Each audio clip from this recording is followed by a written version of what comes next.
25। कांग्रेस 1950 में आर्टिकल 25 को लेकर आई, जिससे धर्म परिवर्तन को मान्यता दे दी गई। और सबसे ज्यादा किसका धर्म परिवर्तन हुआ ये सब जानते हैं, लेकिन ये तो सिर्फ शुरुआत थी। नेहरू 1950 में आर्टिकल 28 लेकर आए और हिंदुओं से धार्मिक शिक्षा का हक छीन लिया। लेकिन आर्टिकल 30 के तहत अल्पसंख्यक अपनी धार्मिक शिक्षा दे सकते हैं। धार्मिक शिक्षा के बाद निशाने पर थी धार्मिक संस्थाएं। 1951 में HRCE एक्ट, 1951 में Hindu religious and charitable endowment act लेकर आए।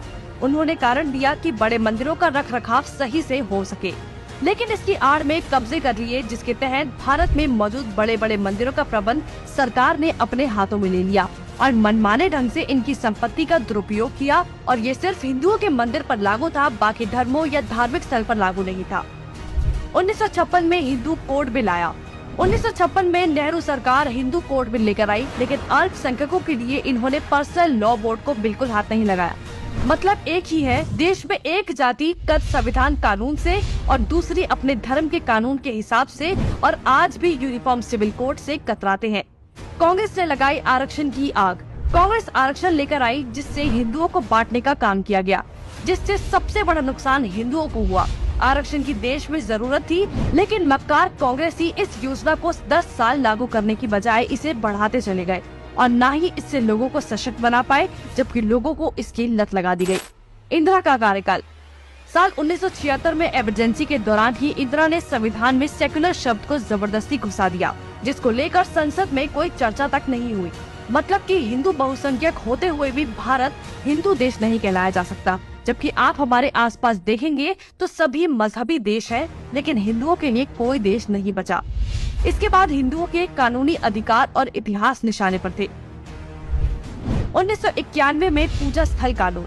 1991 में कांग्रेस ने पूजा स्थल कानून बनाया, जो बेहद हिंदू विरोधी कानून था, क्योंकि इस कानून के तहत हिंदू, सिख और जैन मुगलों के कब्जे से मंदिरों को छुड़ाने के लिए लड़ाई ही नहीं लड़ सकते। उनके पास दलील सुनने का कोई कानूनी अधिकार ही नहीं छोड़ा गया। हमने लाखों मंदिर और उनका इतिहास खो दिया। 1992 माइनॉरिटी कमीशन एक्ट। कांग्रेस ने अल्पसंख्यक आयोग अधिनियम बनाने के बाद अल्पसंख्यक आयोग बना दिया।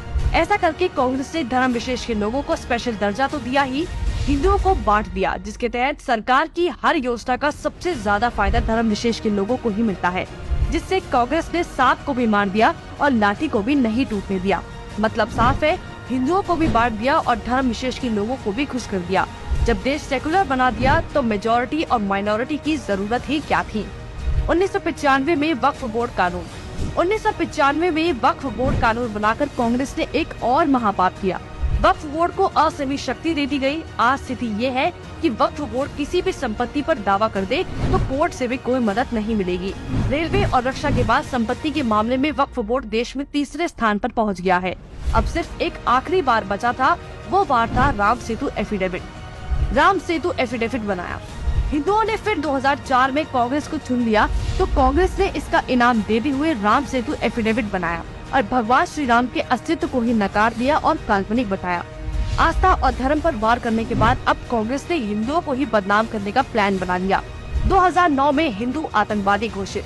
2009 में फिर से हिंदुओं ने कांग्रेस को चुना, तो उसके बदले में कांग्रेस ने हिंदुओं को ही टेरर घोषित कर दिया।